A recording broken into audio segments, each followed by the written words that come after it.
Until the Reformation, it was not standard practice for clergy to learn the original languages of the scriptures.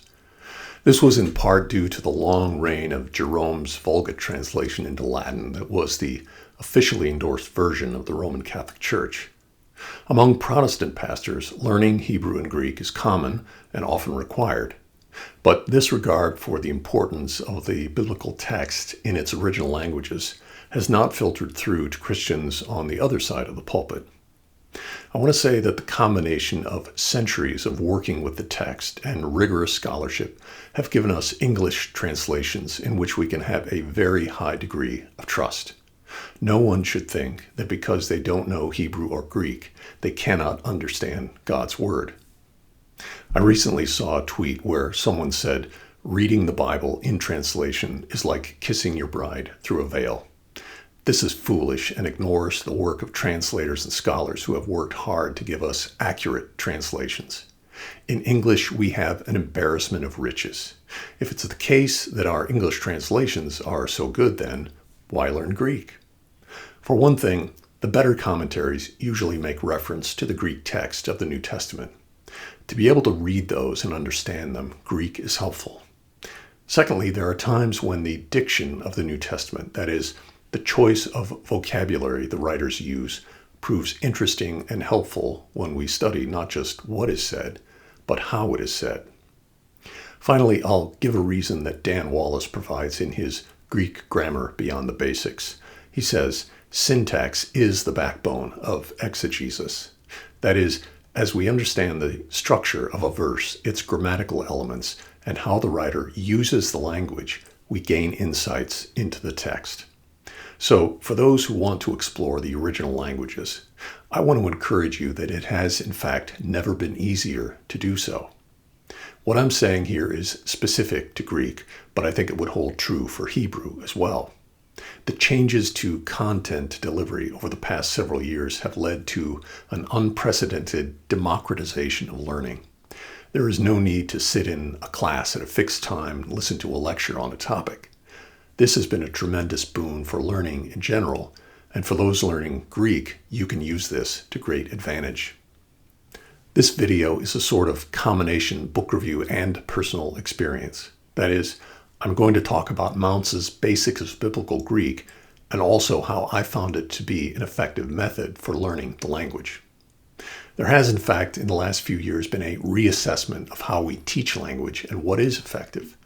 Briefly stated, there is a school of thought that says, look, we are teaching Greek and Hebrew in a very unnatural way. When a toddler learns their native language, they hear it spoken for 18 to 24 months before they say anything. All of that time, however, they are ingesting it, they are hearing it, and beginning to form an understanding. Only after a long period of time do they actually speak. So it's rather foolish to sit in a language class and after, say, a week, hear the teacher say, repeat after me. Andrew and Bethany Case, the folks behind the Aleph with Beth Hebrew Learning channel on YouTube, subscribe to the view that natural learning through hearing the language is better. And I want to say I am not arguing against that. I am learning Hebrew through their method and find it effective. There is a companion channel called Alpha with Angela that takes the same approach with Koine Greek. But when I started with Greek, that channel was not around. I'm simply telling you what I used and found effective, but as the saying goes, your mileage may vary. William Mounce's Basics of Biblical Greek Grammar has been a standard for years, and he has honed the material through several editions and proved it through classroom instruction. It is an approachable, easy-to-follow presentation of the grammar of Greek. Mounce starts with learning the alphabet. He assumes you are a complete beginner. And I want to say a word about the alphabet because that can seem daunting at first. It's different than learning Spanish, which uses the same letters that we have in English. But learning the Greek alphabet is not nearly as difficult as some may assume. Greek does share a number of letters with English, and even those that are different, you will learn quickly. Learning the alphabet will not be a major hurdle. Mounce also has a workbook that goes with the textbook, and you begin to translate easy sentences at first, and then work your way into John's writings, which are the easiest Greek in the New Testament. This allows you to build some confidence as you go along. Now, I bought the lectures of Mount's teaching through his textbook on Vimeo, and from time to time, Zondervan Academic will put these on sale, so keep an eye out for that. But if your means don't allow that, there are teachers who have put their own lectures on YouTube as they go through Mounce's textbook, so there are still free options. There are a few chapters of Mounce himself on YouTube, so you can preview that and see if it's something you'd want to purchase in the full set. The value of having the videos is, of course, you can replay them as many times as you want. Again, it's a different world from the days of, oh, I missed Wednesday's class. I guess I'll have to work extra hard to catch up.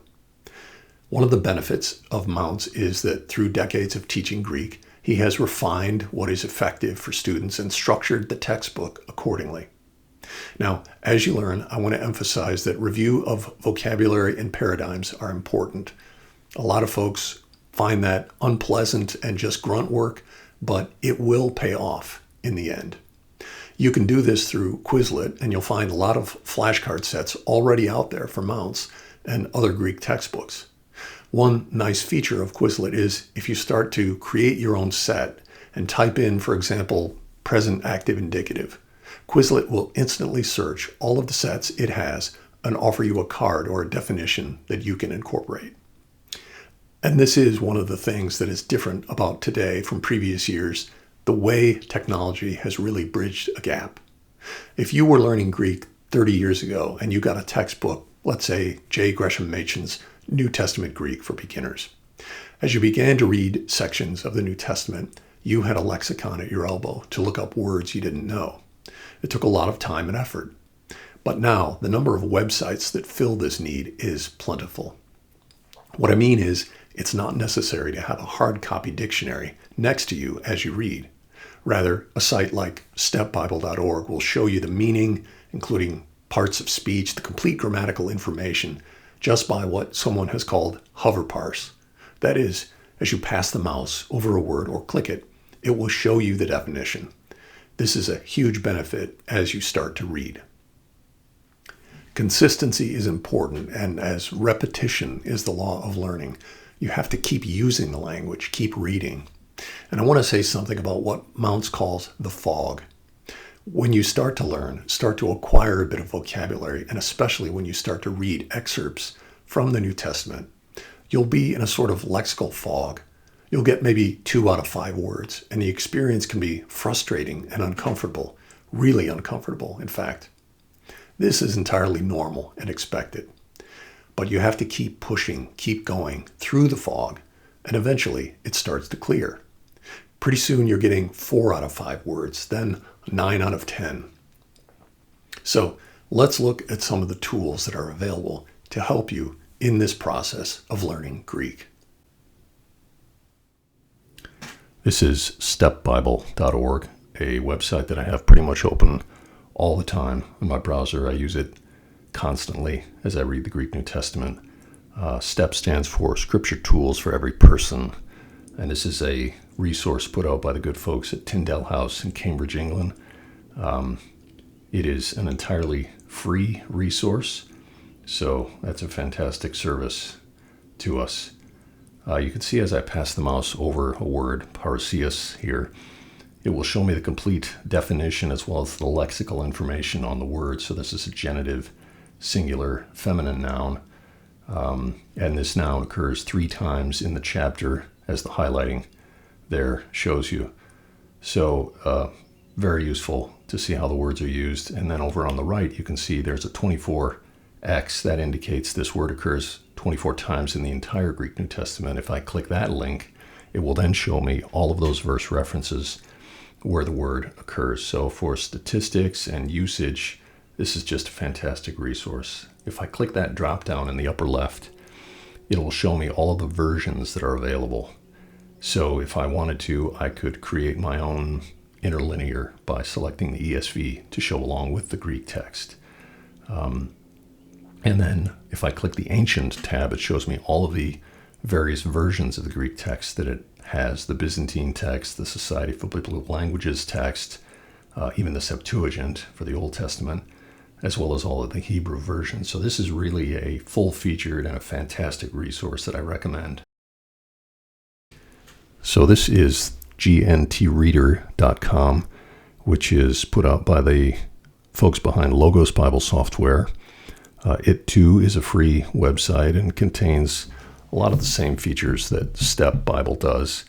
All of the parsing information. So for example, if I click this word, you can see it'll show me there are 97 occurrences of geneo. It shows me all of the lexical information, the tense, voice, mood. But the real power of this site, for me anyway, is in the search capability. And so if I click on the magnifying glass over here, I'm able to search by particular parsing or part of speech. Let's say I want to see all of the aorist passive participles that occur in the GNT. I select those elements, and when I click search, it will return me the results. There are 391 aorist passive participles in the GNT. And what I would do is take the verse results you see below, bring those into Excel, and then format them to upload to Quizlet in order to create flashcards for myself. You can do that with Quizlet, either an Excel or a text file. And so that is the value, for me anyway, of the GNT reader. So this is Quizlet, an online flashcard application. There's also a phone app.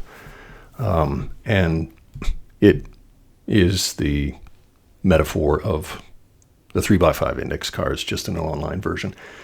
Here I've created a deck to drill myself on the indicative verb forms as Mounce presents them. So how is the present active formed? If I click that, it'll flip over the card to show me that it's formed on the present stem. It uses the connecting vowels of Omicron or Epsilon, takes the primary active endings, and an example of it is luo, I am loosing. And so if I go on to the next card, how is the present middle passive formed? I click that. That's also on the present stem, uses the same connecting vowels and the primary middle passive endings. Luomai, I am being loosed, is an example there. So I know a lot of folks are not that enthusiastic about flashcard drills. They consider them drudgery, grunt work, but I do find them useful for really solidifying certain things, so I would recommend Quizlet for that. Thanks for watching, and if you are someone who wants to start on this journey of learning Greek, you have further questions or any comments about what I've shared here today, please let me know.